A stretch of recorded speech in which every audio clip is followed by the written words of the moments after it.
सर्वप्रथम डॉक्टर बाबासाहेब आंबेडकर यांच्या जयंतीनिमित्त सर्वांना शुभेच्छा. त्याचबरोबर राजरत्न तरुण मंडळ संग्राम व त्यांचे सहकारी संतोष शशी अतिशय उत्तम. म्हणजे या ठिकाणी हनुमानचा कार्यक्रम हा रायगुणांना हनुमानमध्ये ऑर्केस्ट्रा जाताही पूर्ण जागा भरली असती, पण हा कार्यक्रम बघायला कोण म्हणजे बऱ्यापैकी लोक नाही आहेत.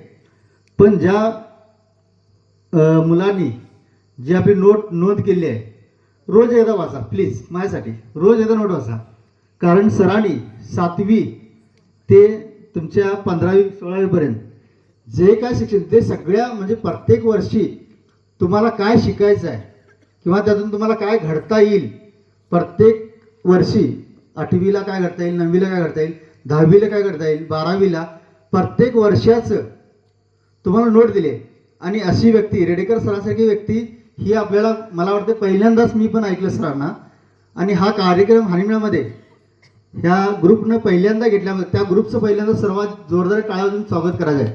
काय दुसऱ्यांदा गेला काय मी पहिल्यांदा आलो सर. पण खरोखर म्हणजे मला खूप सर आवडला रेडेकर सर, खरंच खूप आवडला. आणि माझा मुलगा होता ते पहिला बोलला तो तुम्ही म्हटला ना वर्तमानपत्र, मी रोज वर्तमानपत्र मी त्यासाठी घ्यायचं चालू केलं, पण तो कधी वाचत नाही. हां तुम्ही सांगा त्याला तो वाचावं, रोज वर्तमानपत्र मी त्यासाठी घ्यायचं चालू केलेलं. आणि खरोखर सर एक नंबर वाटलं. म्हणजे एवढं सविस्तर सांगणं किंवा समजून घेणं. आज तुम्हाला तेच म्हणतो, या ठिकाणी ऑर्केस्ट्रा किंवा कुठला लावणीचा कार्यक्रम असता हा स्टेज भरला असता, पण चांगलं काय ऐकायचं झालं तरी तो कोण येणार नाही आहे. आणि रेडेकर सरांनी जसं म्हटलं तसं गावोगावी गल्ली गल्ली या सगळ्यातनी ही प्रेरणा, ह्यातनं आपल्याला काय घडायचं आहे किंवा काय बनायचं आहे हे त्यांनी खरोखर अतिशय उत्तम सर तुमचं नियोजन आणि तुमचं सांगण्याची पद्धत खरोखर छान आहे. त्यामुळं रेडेकर सरांचं एकदा जोरदार टाळ्या वाजवून आपण सर स्वागत करायचं आहे. आणि ह्या मंडळाचं सर स्वागत असे कार्यक्रम तुम्ही दरवर्षी घ्या.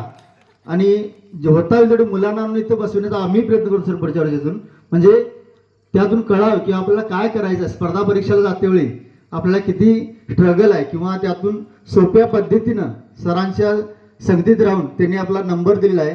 ज्यांना कुणाला काय अडचण असेल तर सरांच्या संपर्कात राहून त्यांच्याशी डिस्कस म्हणजे करून आपल्याला काय अडचणी असतील त्याचा प्रॉब्लेम सॉल्व्ह करायचा आहे. आणि एकदा पुनश्च सर्वांना आंबेडकर जयंतीच्या हार्दिक हार्दिक शुभेच्छा. बोला डॉक्टर बाबासाहेब आंबेडकर की. ओके.